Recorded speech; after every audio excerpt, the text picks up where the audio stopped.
I'm going to tell you 11 lessons on how walking away is your greatest power. This is part of a series called Kindness, and each episode I share a story about an act of great kindness and also the lessons that we can take away from it. This one is a beautiful story, but before we get into the story, let me give you some background of why this story means so much to me. Let's face it, being mean is easy. We've all been there where someone is treating us badly, and all we want to do is treat them the way they treat us or even worse. But being kind takes courage. Even though she probably felt bad for lashing out at her, I'm sure she knew that I was hurting and that was an excuse for me behaving badly. But she didn't take it personally. My mom passed away when I was in college, and my dad, out of nowhere, got remarried like within 6 months. There are some people in the world who will never be kind. Some people haven't experienced enough of it, and they just need to see what it feels like. They don't know how. They don't want to. And there's really nothing we can do about that.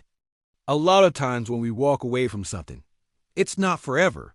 By taking a break and removing ourselves from a situation, we can actually come back refreshed and with new eyes and be able to look at the situation and the person differently.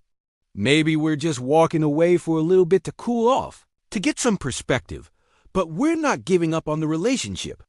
And most of all, I hope that you remember that the greatest power you have is the power to walk away. When you do walk away, when you remove yourself from a situation, it doesn't mean you're giving up. It doesn't mean you're weak. It means you're strong enough to take a break, to cool off, to gain some perspective, to practice self-compassion, and to be kind to yourself and to others. We're not giving up on the person.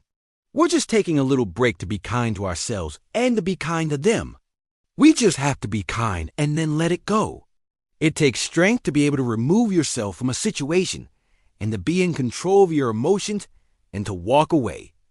That takes strength. But ultimately, it's up to us to choose what we're going to do. It's not always easy to remove ourselves from situations, especially if they involve people we care about, especially if they involve people we love. It's hard to walk away. And he married this woman who he'd known for 3 weeks. In this situation, the best thing she could have done was to remove herself from the situation and to not engage. She wasn't doing it for the thanks. She was just doing it because it was the right thing to do. And so, needless to say, I had a lot of anger toward my dad, a lot of resentment.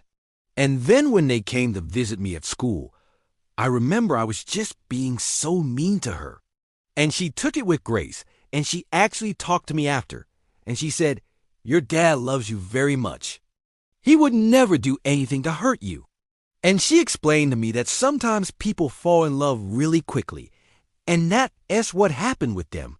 She said, "But I hope that one day you can find it in your heart to forgive him and to be able to have a relationship with both of your parents, because that is such a blessing." And that really stuck with me.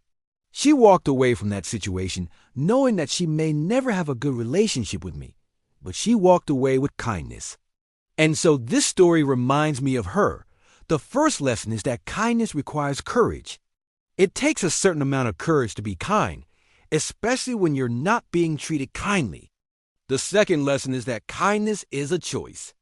We always have the choice to respond with kindness or with anger, with hate, with whatever. The third lesson is that don't expect gratitude.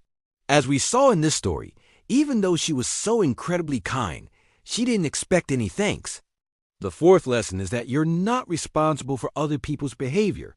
The fifth lesson is that you can't force people to be kind. The sixth lesson is that sometimes people just need to be shown kindness. The seventh lesson is that sometimes the only way to be kind is to walk away. The eighth lesson is that walking away doesn't make you weak. The ninth lesson is that walking away is not always easy. The 10th lesson is that by walking away, you're not giving up. And the final 11th lesson is that walking away can actually help save the relationship. So I hope that you're inspired by this story. I hope you're moved by it. Thank you for watching this video. If you enjoyed it, please like and subscribe and join me on this journey of 1,000 acts of kindness. Thank you.